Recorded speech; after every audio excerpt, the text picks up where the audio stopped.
Kita sangat bersyukur kepada Tuhan karena kebaikan dan kemurahan Tuhan.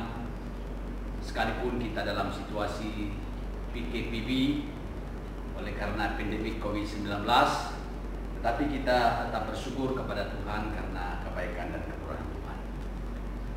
Pada kesempatan ini, saya ingin membawa kita merenungkan Alkitab yang saya ambil di dalam Yakobus pasal yang ketiga, ayat 13 sampai ayat 18. Yakobus pasal yang ketiga, ayat 13 sampai ayatnya yang ke-18. Demikianlah firman Tuhan. Siapakah di antara kamu yang bijak dan berbudi? Baiklah ia dengan cara hidup yang baik, menyatakan perbuatannya oleh hikmat yang lahir dari kelemah lembutan. Jika kamu menaruh perasaan iri hati dan kamu mementingkan diri sendiri, janganlah kamu memegahkan diri dan janganlah berdusta melawan kebenaran.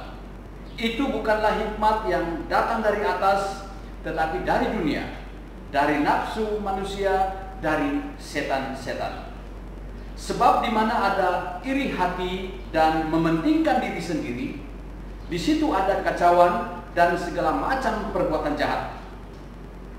Tetapi hikmat yang dari atas adalah pertama-tama murni, selanjutnya pendamai, peramah, penurut, penuh belas kasihan, dan buah-buah yang baik, tidak memihak dan tidak munafik.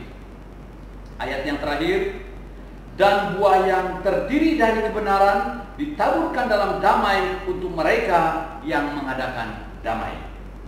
Para pendengar yang dikasihi oleh Tuhan Yesus, surat Yakobus ini adalah surat yang pendek, dan surat ini dikirim kepada ke-12 suku yang ada di perantauan yang terpancar-pancar di tanah Palestina pada waktu itu. Jadi orang-orang Kristen Yahudi mengalami banyak penderitaan. Ada di antara mereka dibangkit-bangkitkan tentang perselisihan. Dan sehingga banyak orang yang mengalami penderitaan pada waktu itu.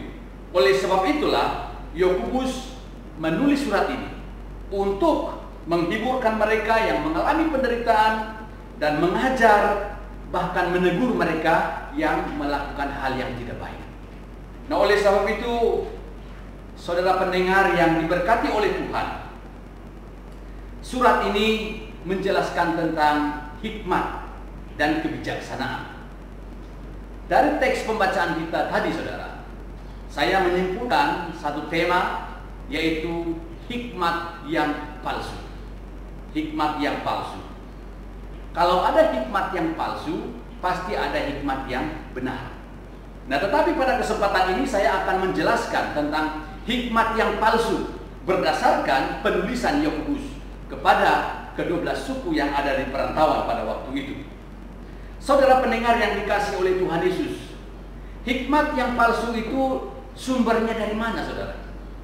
Kalau kita perhatikan di ayat 15 dalam Yakobus ini, saudara, di situ ditulis oleh Yakobus bahwa hikmat yang palsu sumbernya bukan dari atas, tetapi dari dunia, dari nafsu manusia, dan dari setan-setan.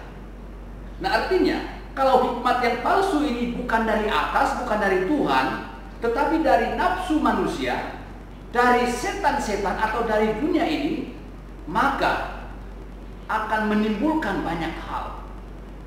Nah, oleh sebab itu, saudara yang dikasihi dalam Tuhan Yesus, Yakobus mengingatkan orang-orang yang ada di perantauan supaya mereka mengerti, tahu tentang hikmat yang palsu itu bukan datang dari Tuhan, tetapi sumbernya dari setan, dari nafsu manusia atau dari dunia ini. Saudara pendengar yang diberkati oleh Tuhan, apa tandanya hikmat yang palsu itu? Kalau kita merujuk di ayat 16, jelas dikatakan bahwa hikmat yang palsu itu tandanya adalah ada iri hati, adanya mementingkan diri sendiri. Jadi kalau ada iri hati, ada sikap mementingkan diri sendiri di situ, maka terjadilah kekacauan. Terjadilah banyak kejahatan yang berlaku.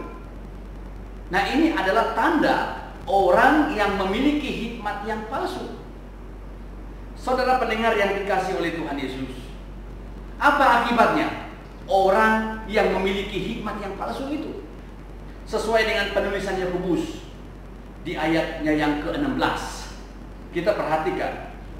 Dikatakan di situ, sebab di mana ada iri hati dan mementingkan diri sendiri, di situ ada kekacauan dan segala macam perbuatan jahat. Ini akibatnya. Orang yang memiliki hikmat yang palsu, yang sumbernya bukan dari atas, tetapi dari setan, dari dunia. Saudara pendengar yang diberkati oleh Tuhan, orang yang tidak memiliki hikmat yang benar dari Tuhan, marilah kita minta hikmat dari Allah. Janganlah memiliki hikmat yang palsu. Kalau kita memiliki hikmat yang palsu, maka kita tidak akan membawa berkat dimanapun kita berada. Saudara pendengar yang diberkati oleh Tuhan, oleh sebab itulah pada kesempatan ini, dalam situasi kita seperti ini, dalam kita menghadapi masalah pergumulan hidup, jangan berputus asa, saudara. Marilah kita meminta hikmat kebijaksanaan dari Tuhan dalam kita menghadapi situasi kondisi yang semakin kacau seperti yang berlaku masa kini. Yakobus mengingatkan juga kepada orang-orang yang di perantauan pada waktu itu. Mari kita perhatikan Yakobus pasal 1 ayat yang ke-5. Dia katakan adalah orang yang tidak mempunyai hikmat, mintalah hikmat, mintalah kebijaksanaan dari Tuhan, supaya kita dapat mengatur hidup, dapat menguasai hidup kita oleh karena kekuatan hikmat yang daripada Tuhan.